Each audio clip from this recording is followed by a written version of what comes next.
Sir बच्चों की ये क्वेरी आ रही है कि ये 21 डेज 21 प्रोजेक्ट्स क्या है। बेसिकली जहाँ भी हमें सेशन लेने जाता था या मैं हैकाथॉन के लिए जाता था तो बच्चे पूछते थे कि सर कौन से प्रोजेक्ट करने हैं, प्रोजेक्ट कहाँ से करने हैं। तो मैंने प्लान बनाया कि क्यों ना एक काम करते हैं, गिग्स फॉर गिग्स में हम ऐसे प्रोजेक्ट के लिए क्लासेस ही लॉन्च कर देते हैं जिसमें हम लोग बच्चों को मल्टीपल ऑप्शन देंगे प्रोजेक्ट्स के चूज़ करने के लिए, ताकि वो 21 डेज में 21 प्रोजेक्ट्स भी बनाएंगे। का 50-60% प्रोजेक्ट भी ऐसे भी हैं जो अच्छे लेवल के यानी तगड़े लेवल के प्रोजेक्ट। तो ये ऑनलाइन मोड में रहने वाला है और ये 21 सारी प्रोजेक्ट क्लासेस ऑनलाइन ही रही। ऑथेंटिकेशन सिस्टम्स हैं और डेटाबेसेस में कुछ प्रोजेक्ट्स हैं, ब्लॉग क्रड ऑपरेशंस है, खुद की एपीआईज हैं। कई बच्चे ऐसे होते हैं स्टूडेंट जो कॉलेज के टाइम पे थ्योरी तो याद कर लेते हैं। मैं भी ऐसा था, तुम भी कभी फेस किए होगे कि तुम्हें थ्योरी आती है पर तुम्हें नहीं पता है कि उसका कोड कैसे लिखना है या उसको इम्प्लीमेंट कैसे करना है। क्या हर बार की तरह जीएफजी ने इसमें भी कुछ सरप्राइज छुपाया है? सर क्या आप फ्री हो 5 मिनट?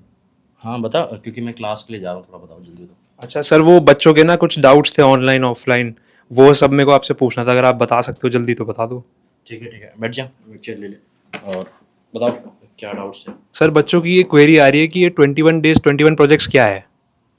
अच्छा, तो 21 डेज 21 प्रोजेक्ट बेसिकली अभी हमने जो लॉन्च किया है वो बेसिकली एक इनिशिएटिव है, एक प्लेटफॉर्म है बच्चों के लिए, जो बच्चे या जो वर्किंग प्रोफेशनल है या जो स्टूडेंट जो अपना करियर स्विच करना चाहते हैं या प्लेसमेंट की तैयारी करना चाहते हैं, उनके लिए सबसे इंपॉर्टेंट चीज़ क्या थी? प्रोजेक्ट्स जो अपने रिज्यूमे में डाल पाएँ। तो बेसिकली जहाँ भी हमें सेशन लेने जाता था या मैं हैकाथॉन के लिए जाता था तो बच्चे पूछते थे कि सर कौन से प्रोजेक्ट करने हैं, प्रोजेक्ट कहाँ से करने हैं। तो मैंने प्लान बनाया कि क्यों ना एक काम करते हैं, गिग्स फॉर गिग्स में हम ऐसे प्रोजेक्ट के लिए क्लासेस ही लॉन्च कर देते हैं जिसमें हम लोग बच्चों को मल्टीपल ऑप्शन देंगे प्रोजेक्ट्स के चूज़ करने के लिए, ताकि वो 21 डेज में 21 प्रोजेक्ट्स भी बनाएंगे और उसमें से जो बेस्ट उनको लगता है according to the job description या कंपनी की रिक्वायरमेंट वो अपने आप से स्विच करके रिज्यूम में डालते रहेंगे, ताकि उनका रिज्यूमे आउटशाइन कर पाएगा। This is what it is. बहुत अच्छे सर। बाकी सर इसमें ये बेसिकली किस लोगों के लिए ये प्रोजेक्ट वाला कोर्स जो आप कह रहे हो 21 डेज प्लस 21 प्रोजेक्ट्स है, किसके लिए आप मेनली इसे टारगेट कर रहे हो?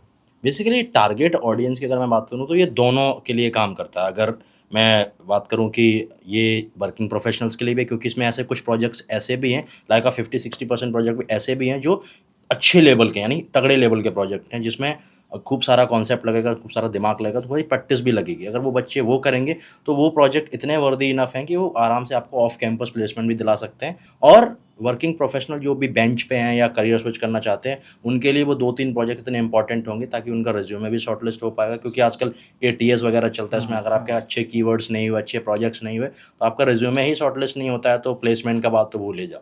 तो इसलिए वो प्रोजेक्ट्स बेसिकली दोनों के जो स्टूडेंट्स हैं, ताकि वो ऑन कैंपस टारगेट कर पाएँ या ऑफ कैंपस वाले बच्चे या जो वर्किंग प्रोफेशनल है, दोनों को हम लोग टारगेट कर रहे हैं। अच्छा, और ये क्लासेस किस मोड पे ली जाएंगी? इनिशियली पहले हमने सोचा था कि ऑफलाइन मोड में करते हैं, बट द प्रॉब्लम वाज कि कई सारे बच्चे जो साउथ की साइड से थे, कई सारे बच्चे बाहर से थे, फॉरेन से भी थे, जिनमें मैं बूट कैंप लेता हूँ, तो they were not able to come to the offline mode. तो हमने क्या किया, इनिशियली हमने इसको ऑनलाइन मोड में किया है, ताकि दोनों पार्टीज़ को फ़ायदा रहे, ताकि जो बच्चे बाहर से हैं, जो बच्चे अभी नोएडा में अवेलेबल नहीं है, किसी सेंटर पर अवेलेबल नहीं है, आ नहीं सकते, वो भी किसी भी रूममेट लोकेशन से उसको एक्सेस कर पाएंगे और क्लासेस देख पाएंगे। तो ये ऑनलाइन मोड में रहने वाला है और ये 21 सारी प्रोजेक्ट क्लासेस ऑनलाइन ही रहेंगी। मैं जानता हूँ आपके पास टाइम कम है, पर थोड़ा सा अगर आप बता दो कि किस टाइप के प्रोजेक्ट्स हम इसमें कवर करने वाले हैं। देखो, अगर मैं प्रोजेक्ट्स की बात करूँ तो अभी से तो रिवील नहीं करूँगा प्रोजेक्ट्स, बट आप कोर्स पेज पे एक बार बच्चों को जो पूछ रहा हूँ उनको बोलना कोर्स पेज पे एक बार चेकआउट कर लें।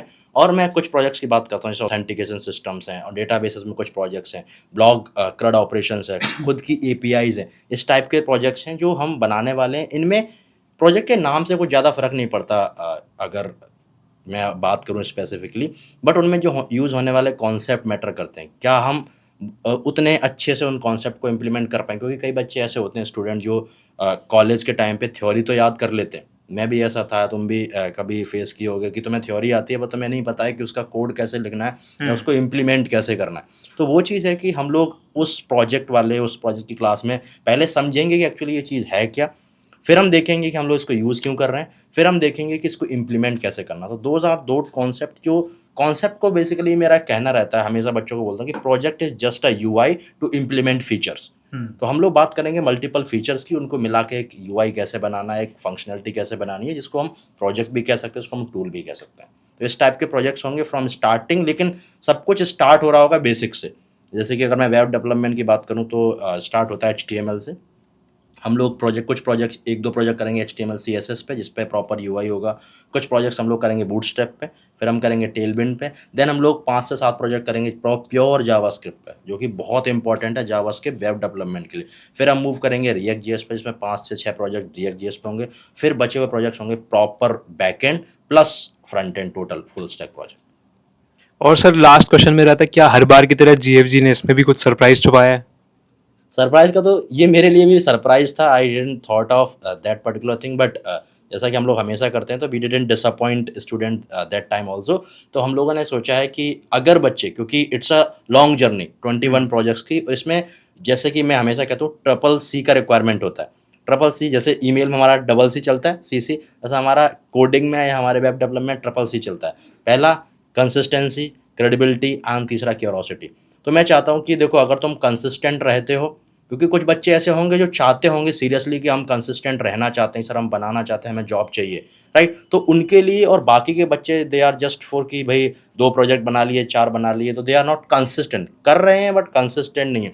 तो उनके बीच में रिवॉर्ड सिस्टम कैसे डिस्ट्रीब्यूट हो, उसके लिए हमारी मीटिंग भी हुई थी, काफ़ी हम लोगों ने इस पर बात भी की। तो हमने बाद में डिसाइड किया कि अगर बच्चों ने सारी क्लासेस अटेंड की और सारे प्रोजेक्ट हमें सबमिट कर दिए, जैसे कि मैं अगर क्लास ले रहा हूँ तो मुझे प्रोजेक्ट उन्होंने दे दिए, गूगल फॉर्म जो कि सर्कुलेट होगा, और मैंने इवेलुएट किया और दे वर गुड प्रोजेक्ट जो हमने कराए थे, तो हम उनको उनकी फ़ीस का 90% रुपये वापस कर देंगे। अरे क्या बात है! तो उनसे होगा क्या कि उनका फीस भी वापस हो जाएगा, फाइनेंशियली प्रॉब्लम सॉल्व, प्लस उनके पास प्रोजेक्ट भी होंगे टू सेलेक्ट फ्रॉम कि किस प्रोजेक्ट, अगर मान लो तुम किसी बेसिक लेवल इंटर्नशिप में जा रहे हो, तो आप मीडियोकर लेवल के जावास्क्रिप्ट से, कुछ HTML CSS से प्रोजेक्ट रख लो, गुड टू गो। अगर आप किसी अच्छी कंपनी में या अच्छे रोल के लिए, अच्छे पैसे के लिए अगर अप्लाई कर रहे हो, गो विद रिएक्ट वाले प्रोजेक्ट्स, तो आपके पास बहुत सारे ऑप्शंस होंगे। पहले क्या होता था, हम लोग एक प्रोजेक्ट ई-कॉमर्स या टिकट बुकिंग कहीं से क्लोन कर लिया, और दिया बस राममाण होता था कि हर कंपनी में, हर जगह हम वही प्रोजेक्ट लेके जाते थे। बट आपके पास अब पूल ऑफ प्रोजेक्ट्स होगा, 21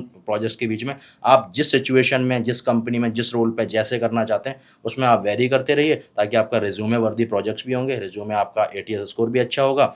और बात करें रिज्यूमे की, उसके लिए मैंने वीडियो बना दिया है अलग से कि रिज्यूमे कैसे कैसे बनाते हैं। बट इतना ही कहूँगा कि अगर बच्चे कंसिस्टेंट रहना चाहते हैं, कंसिस्टेंट रह सकते हैं, तो उनको हम ऐसे डिसअपॉइंट नहीं करेंगे। We are rewarding them with 90% refund. बहुत बढ़िया।